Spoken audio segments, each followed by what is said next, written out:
قوی ترین شخصیت های شیطان کش کیا هستن؟ خب اول از همه بگم که این لیست با باقی لیستا فرق میکنه. چرا؟ چون خب خودت میفهمید چرا. یکم صبر داشته باش، ویدیو رو نگاه کن. شماره 1. شاید الان بگی خب شماره 1 قطعا یوریچی یا موزانه، اما نه. شماره 1 تانجیرو. چرا؟ خب این چطوره؟ تنها کسی که تا به حال تونسته از 2 تنفس استفاده کنه، آب و خورشید، تانجیروه. حالا دلایل دیگری هم وجود داره. اون قبل از اینکه وارد ارتش شیطان کش بشه تونسته شیطان‌های زیادی رو از پا در بیاره و همچنین تو جنگ با گیوتارو شیطان رده بالای 6 و روی شیطان رده پایین 5 نقش زیادی رو ایفا کرده. حتی تونسته هنتاگو شیطان رده بالای 4 رو از پا در بیاره و بکشه. با آکازار روبرو شد و به راحتی تونست زخمیش کنه و موزان رو به آتیش بکشه، البته به کمک رفیقای همیشگی که داشت. هرچی نباشه شخصیت اصلی انیمه است و باید یه ذره قوی باشه دیگه. اون حتی تونست مثل خواهرش به نور خورشید غلبه کنه. وای یادم رفت بگم این ویدیو پر از اسپویله، پس اگه به اسپویل حساسی سریع از این ویدیو برو. 3 2 1. خب ادامه میدیم. وقتی موزان در حال مرگ با نور خورشید بود، خون خودش رو به تانجیرو منتقل کرد و اون رو به شیطان تبدیل کرد، پادشاه شیطانا. اون در حالت شیطانی با نور خورشید نمیمیره، با تیغه نیچری نمیمیره و حتی با تیغه سرخ هم نمیمیره. تیغه سرخ چیه؟ اینو باید صبر کنی سر فرصت یه ویدیو راش آپلود شه. پس با این وجود رتبه 1 تانجیروه. شماره 2. فکر کنم تا الان فهمیدی تفاوت این لیست با بقیه لیستا چیه. برای شماره 2 هم سورپرایز میشین. شماره 2 اینوسکه. حالا چرا اینوسکه؟ خب 2 دقیقه صبر کن میفهمی دیگه.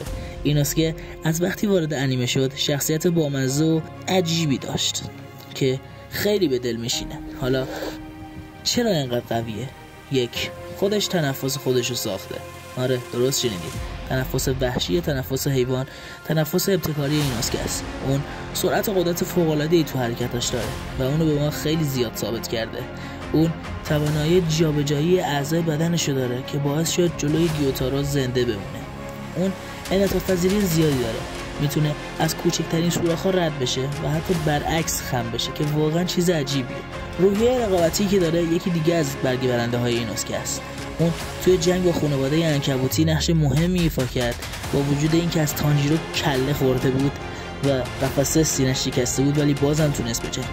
اون با کمک زنیتسو تونست سر داکیو بزنه، خودشو با کمک به کانایه و کشتن دوما ثابت کرد. مهمترین دلیلی که رتبه 2 رو به اینوسکه دادیم اینه که بعد از مبارزه مرگبار جلوی موزان، یعنی بعد از مبارزه با دوما جلوی موزان جنگید و خیلی خسته و زخمی شده بود، اما با این وجود بازم تونست که مبارزه کنه. حتی بعد جنگ خونی با موزان هم تنها کسی بود که تونست با تانجیرو شیطان مبارزه کنه و به سرش نزدیک بشه، اما خب نتونست سر بهترین دوست خودشو بزنه. شماره 3 آکازا. میدونی اصلا قصد نداشتم تو این لیست یه شیطان بیارم. چرا؟ خب چون به نظرم قدرت شیطانی که داشته باشی باعث قوی شدنت نمیشه، مثل چیت زدن میمونه. اما چرا آکازا اومده؟ خب یه دلیل منطقی داره. اون تو زندگی قبلی که داشته، یعنی وقتی آدم بوده، یه رزمیکار فوق‌العاده بود. اون تونست همزمان با 101 استاد هنر رزمی مبارزه کنه و همه رو مغلوب کرد، حتی چند تاشون رو کشت. از حرکتایی که میزنه میتونیم بفهمیم که سبک مبارزه‌ای که داره ترکیبی از جودو و کنگ فوه.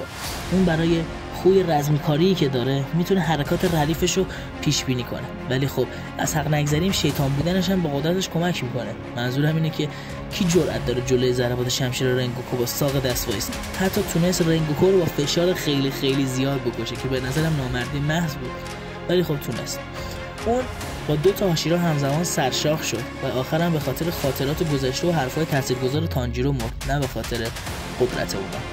شماره 4 گیو تومیوکا. مطلقاً نمیخواستم رتبه 4 رو به گیو بدم. چرا؟ چون از اول قرار نبود یه هاشیرا بشه که راجع به اینم حالا یه ویدیو آپلود میکنم، اما از حق نگذریم تونست خودش رو ثابت کنه، ولی نه برای کشتن روی توی حرکت یا برای ساختن فرم 11 تنفس آب، برای مبارزه مقابل آکازا که واقعا کار هر کسی نیست که با آکازا مبارزه کنی و زنده بمونی.